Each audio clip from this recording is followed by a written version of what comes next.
How to delete YouTube channel permanently on iPhone. Hello guys, this is Atticus and welcome back to another tutorial video. In today's quick video, I'll teach you guys how you can delete your YouTube channel permanently. So let's get started. First, open up your YouTube. After you open up your YouTube, go to your page by going to tapping on you on the bottom right.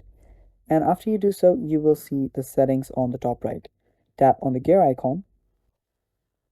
And after you tap on it, you will see a lot of settings. If you scroll down, you will see help section. Tap on help. Now after you tap on help, you will find an option that says delete or hide your YouTube channel. Tap on delete or hide your YouTube channel. Now after you go there, you will see hide your channel temporarily or delete your channel permanently. We'll tap on delete your channel permanently. Now after you do so, if you scroll down, you will see that the process of deleting YouTube channel is really simple. All you need to do is sign into your YouTube Studio, go to the settings and tap on channel, go to advanced settings and just tap on permanently delete your content and then delete your content. After you do that, you can simply delete your YouTube channel from there, and it's that simple.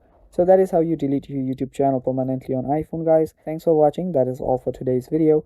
Stay tuned for more and bye bye.